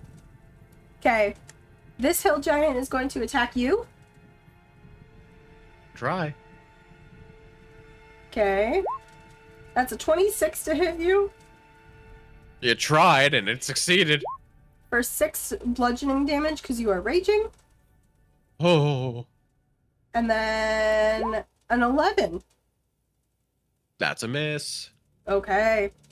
Definitely misses. So it's literally again steps down onto you. And you feel your bones begin to creak and crack under the weight of this thing. I spit blood out as it goes to swing at you with its fist, but it gets tangled in its foot and it almost like takes itself down for a second. You love to see it. Okay. Maxine goes, "Don't worry, I got this. I'll stay back," and throws another firebolt at the other giant. Mm-hmm. Does a bit of damage. It's not uber helpful. So, and then from behind you, you hear a lumbering footsteps as the large tree once again appears. Oh, thank God. As well as a person riding in his branches. And it looks like your 2 other friends have come to the party. Let's go. This was their action. I will give them, get them in the fray, but that was their action to dash. That's fine. I'll take it. Shalvis slides down the tree and looks really cool. Okay. Give me 1 second for me to roll them some initiatives. Did that work? It did work. Where'd he go? And initiative. Okay, we're gonna resort and then we're gonna be at the top of the round. Okay. Okay. Top of the round is you still, my dear. What? Wow. Fair enough. Feeling a little more hardened, ready to go with some reinforcements. We're gonna go hacking, whacking, slacking at this thing's ankles, if it has ankles. Are they cankles? I mean, they're kind of just regular ankles. Huh, fair enough.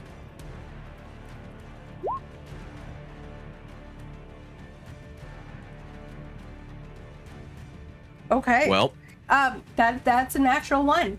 That does not hit.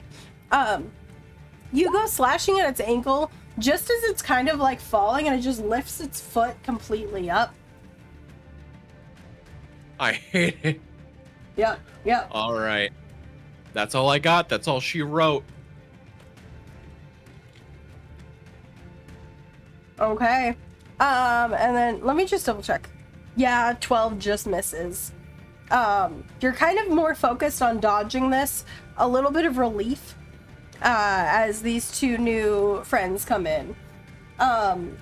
This hill giant is immediately going to go for the large tree that is in front of it and attack, hitting the large tree. And we're going to immediately swing again. Okay. Dealing quite a bit of damage as it just begins ripping branches off of this tree. Okay. Oop, I almost fucked that up. Okay. Shalvis, you watch as he kind of pulls some daggers out and begins to, like, shove a dagger into this thing's foot. And you watch him pull out a rope and tie it around and then toss it over the top of the giant's shoulder and begin to scamper up the rope. So he does hit the giant for a bit of damage, but it seems that he has a better vantage point now from up there. And the giant didn't see him, and you almost didn't even see him. So it seems that he's a little bit sneakier than he's let on. Huh. So he is now on top of the giant. Okay. Okay. Z is going to roll another death saving throw. That is a fail. She is 1 success, 1 failure. Okay. The gigantic tree ant slams down onto this hill giant, managing to hit both times for quite a bit of damage. And so it's almost this, like, colossus fight to you, like a hill giant and a huge tree ant going at each other. However, the giant is still taller than Liferless. So. Oh no. Yep. And it's your hill giant's turn again. You ready? Be cool if it wasn't. It is. He slams down on top of you. That's a 26 and a 24 to hit. Yep, they both hit. Okay, so 16 total.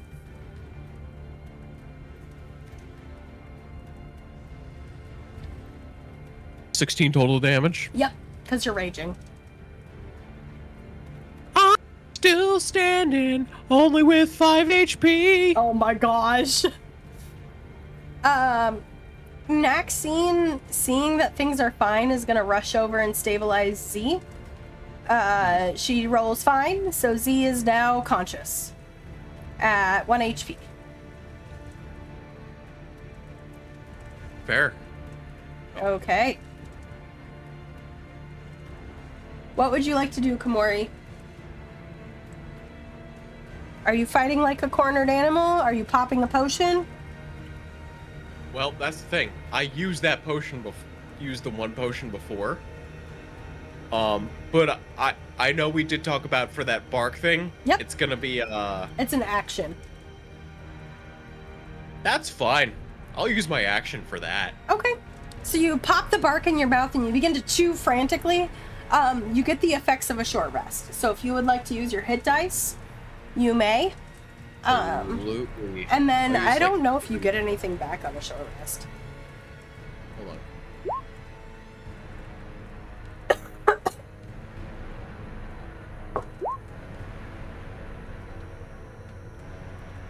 Okay, so I get 29 points of healing. Okay. So you're back up to full? No. Oh, you're not going to use more hit dice? You know what? We're at that point. Why not?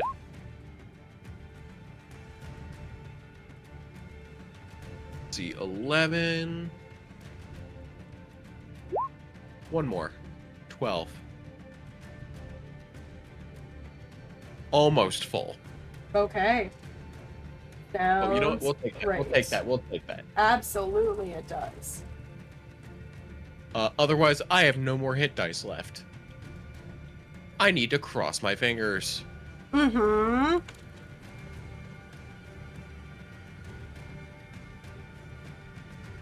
At the very least, I can at least see with Maxine and Z, right? Yeah, Z's up. Maxine seems fine back there. Shavis is riding this, or Shalvis, sorry, is riding this giant, and Liferless is going there. Okay. Okay. Anything else? At that point, nope. She's just gonna snicker a bit with this massive toothy grin towards the hill giant. Okay. Knowing that, you know what, things are going okay, so it's fine. Okay. Chat is requiring you to drink water. Good, because I probably need it. Okay. This giant is going to lay into Liferless again. And is tanking quite a few hits. As you watch his bark begins to fade. He almost falls to if trees had knees. And looks like he is falling apart. And he just kind of yells out and goes, "Protect! Forest! Protect! Orstead!" Shelvis from above is going to stab into the ear of the hill giant with his dagger. It seems that once again the hill giant did not see him coming as he deals a pretty hefty blow to this creature. That is his turn. Z at 1 HP is going to chug a potion for her turn. And I'm gonna roll for it. We'll see. Let's see. Okay, she did not heal a ton, but she's still up.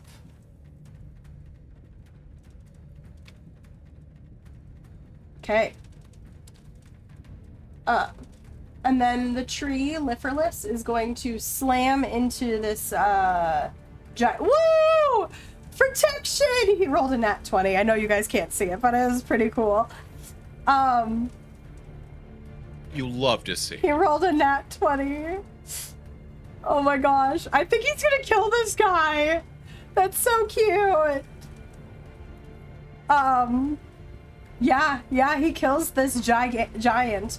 And you hear the giant begin to go, no, will give, will help, will anything, and begins to like cry as Liferless just pulls back again and fucking punches his head almost off. And Shalvis goes, "Whoa, dude!" As this giant begins to fall, and he falls backwards into the wall, and you hear the wall start to creak under the weight. Okay. That is your hill giant's turn.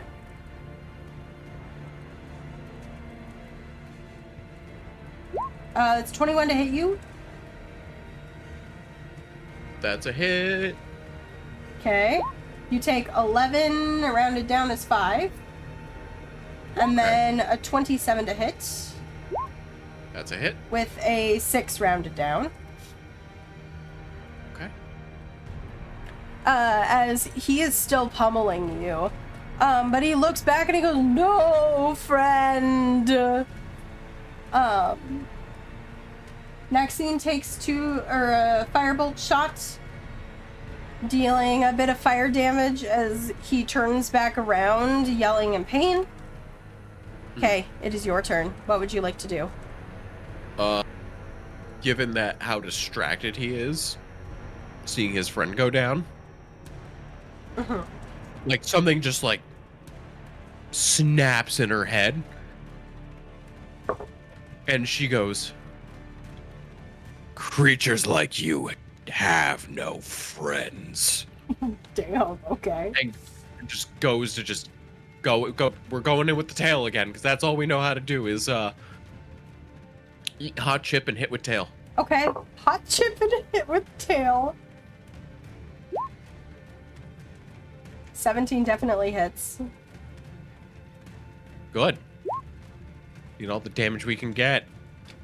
Perfect for 10 piercing. 12 just Dang misses.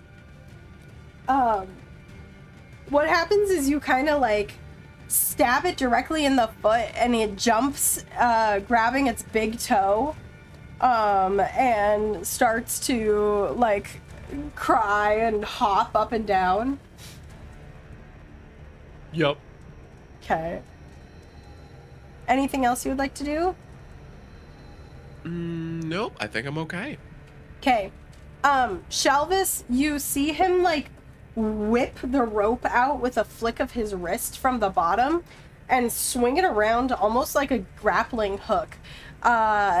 Shoving this, managing to hit the knife into the back of this guy's back.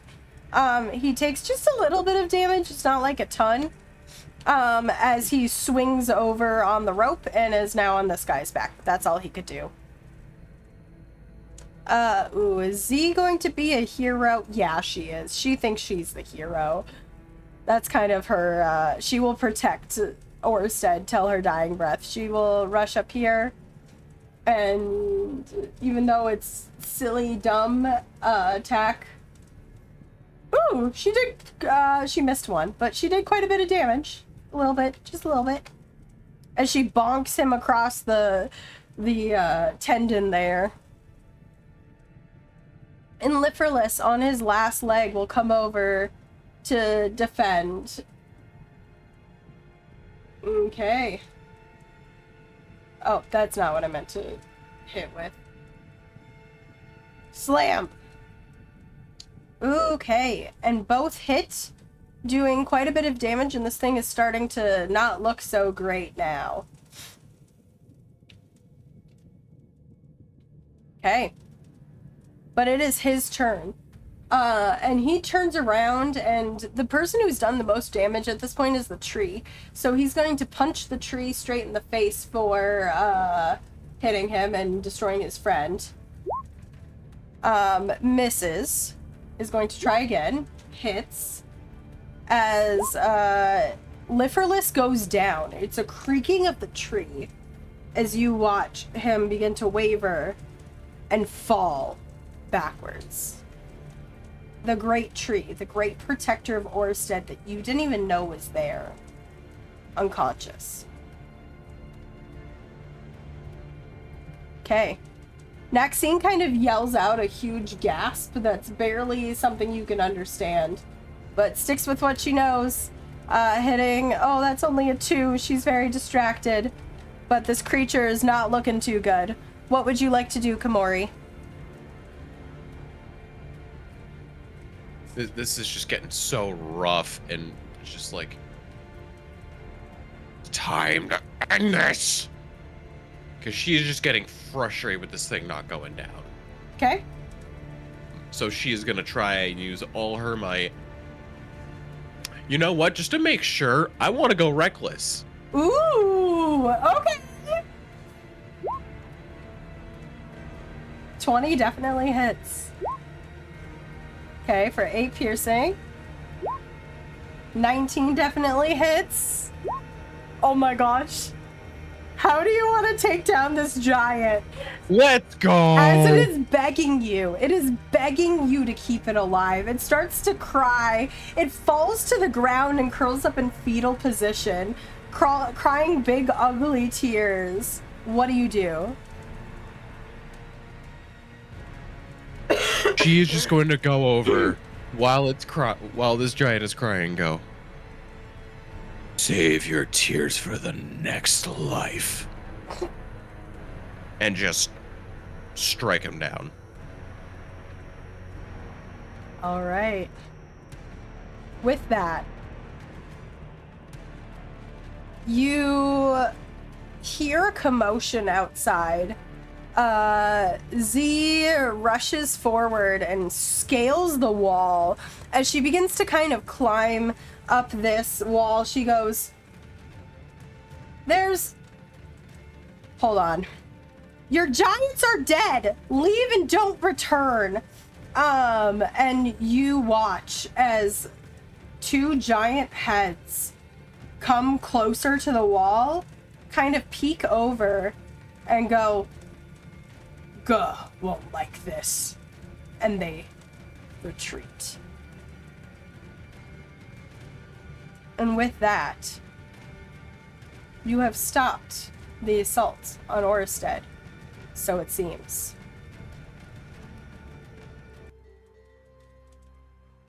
And you all begin to, it's a moment. What happens in this final moment, kind of after the giants have fallen as they lay down on the ground, Maxine rushes over to Liferless and begins to like pump some sort of arcane energy into him and begins to start tying twigs and stuff like that up. Shelvis went down with the giant and was like, "Oh shit, fuck, balls, dear lord." What do you do?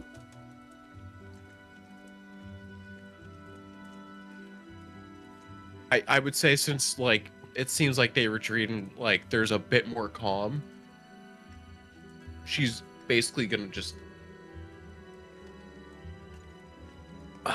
transform back and just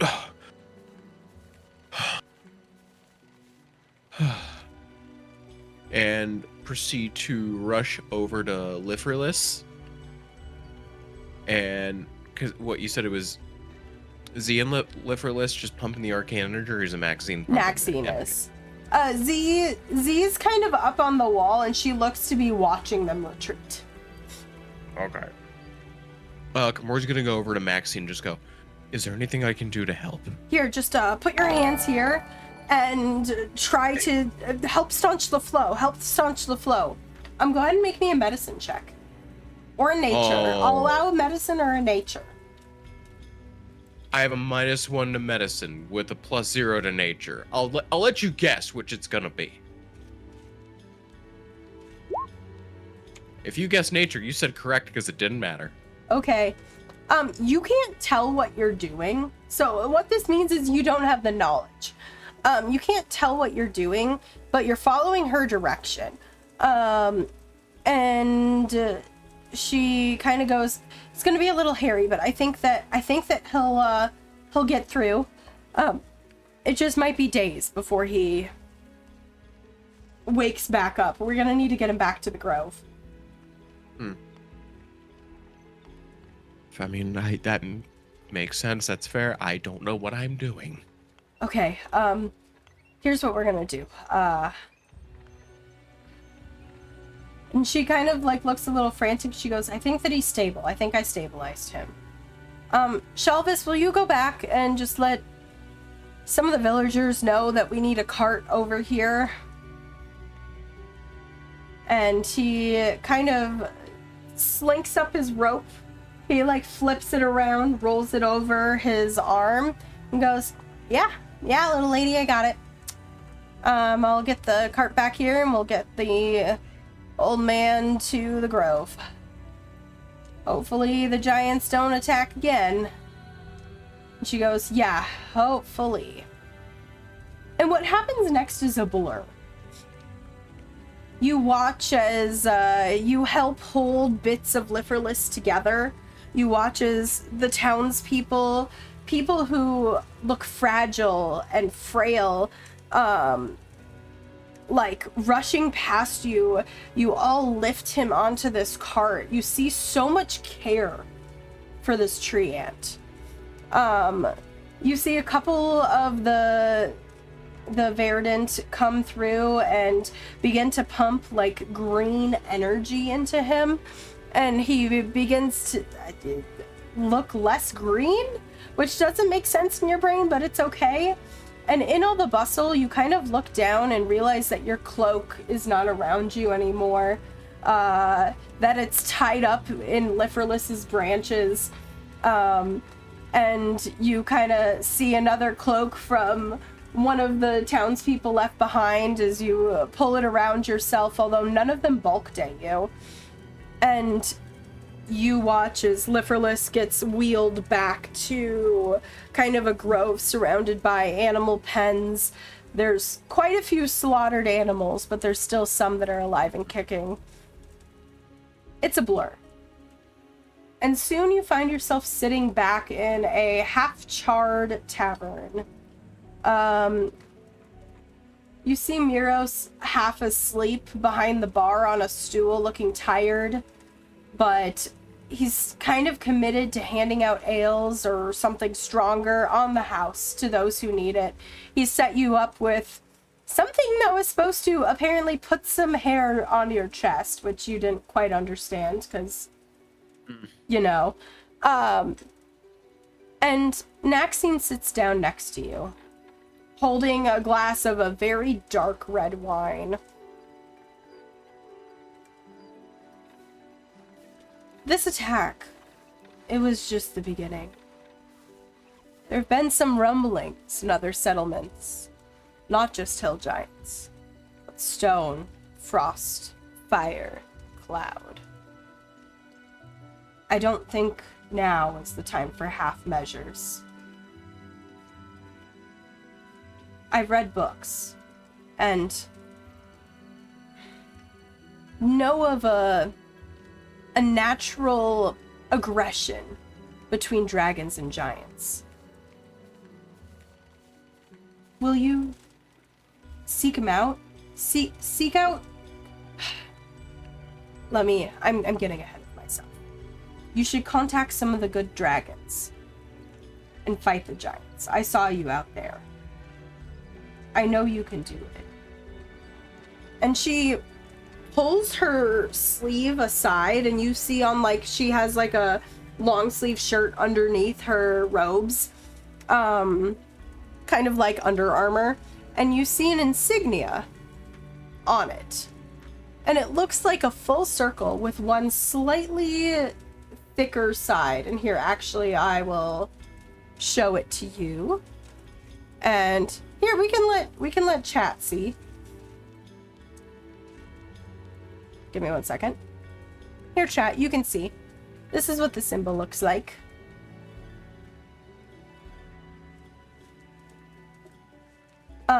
As she kind of says, there's a member. His name is Tobias Sinclair.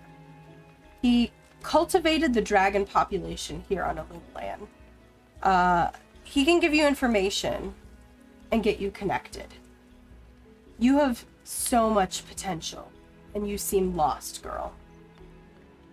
Maybe hunting giants will give you a sense of direction. At least for my sake, and for the people here.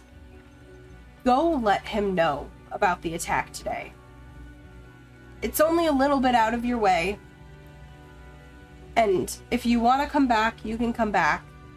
It'll be about a week travel back, and you're wandering anyway. She pulls a flask of wine out and sets it on the table and says, I can get you there. Tonight.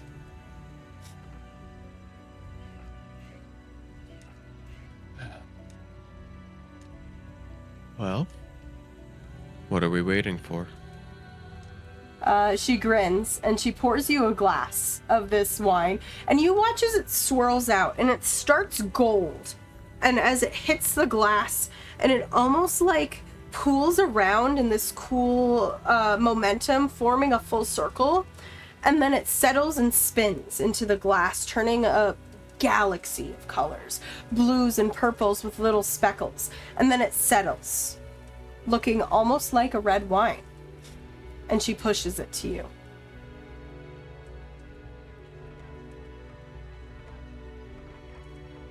I can work with this. Do you drink it? Without even a single thought, just slams that down.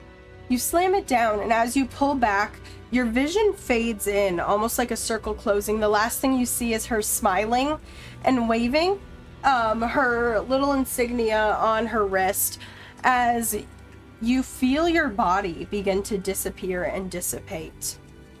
And you open your eyes, and you are elsewhere. And that is where we are going to end our first character session. Aww. I'm so excited, guys. That was so good.